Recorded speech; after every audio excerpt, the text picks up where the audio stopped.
भारत की संस्कृति में पुनर्जन्म का विचार हजारों साल पुराना है।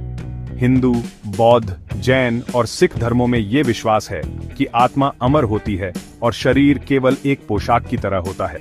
जब शरीर नष्ट होता है, आत्मा अगले जीवन में प्रवेश करती है और ये प्रक्रिया कर्मों पर निर्भर करती है। सबसे प्रसिद्ध केस था शांति देवी। सिर्फ 4 साल की उम्र में उसने अपने पिछले जन्म की बातें बताईं, अपने पति का नाम, घर का पता और यहाँ तक कि परिवार के सदस्यों के नाम तक बता दिए। जांच हुई और सब कुछ सही पाया गया।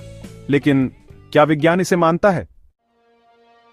विज्ञान की दुनिया में पुनर्जन्म को सबूतों के बिना नहीं माना जाता, लेकिन फिर भी कुछ वैज्ञानिकों ने इसे गहराई से अध्ययन किया है। डॉ इयान स्टीवेंसन, एक अमेरिकन वैज्ञानिक ने 3000 से ज्यादा बच्चों का अध्ययन किया, जिन्होंने अपने पिछले जन्म की बातें बताईं।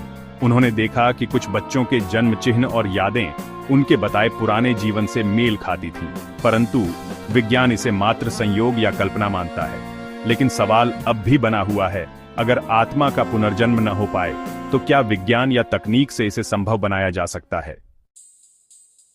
अब बात करते हैं साइंस फिक्शन जैसी टेक्नोलॉजी की, जो अब धीरे धीरे हकीकत बन रही है।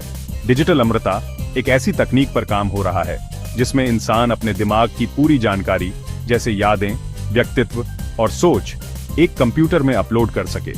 एलन मस्क की कंपनी न्यूरालिंक दिमाग और कंप्यूटर को जोड़ने पर काम कर रही है। कल्पना कीजिए, 2190 में आपका दिमाग कंप्यूटर में सेव हो जाए और 2150 में उसे एक रोबोट शरीर में डाल दिया जाए, तो क्या वह नया रूप आप होगा? 1996 में पहली बार एक भेड़ डॉली को क्लोन किया गया था। अब इंसानों की क्लोनिंग भी सिद्धांत रूप में संभव मानी जा रही है।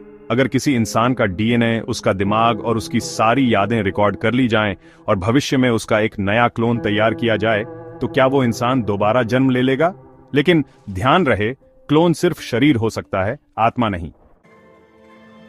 क्रायोनिक्स एक ऐसी तकनीक है जिसमें इंसान के शरीर को मरने के तुरंत बाद -196 डिग्री सेल्सियस तापमान पर फ्रीज कर दिया जाता है। उम्मीद ये होती है कि भविष्य में जब मेडिकल साइंस काफी आगे बढ़ जाएगी, तब उस इंसान को दोबारा जीवित किया जा सकेगा।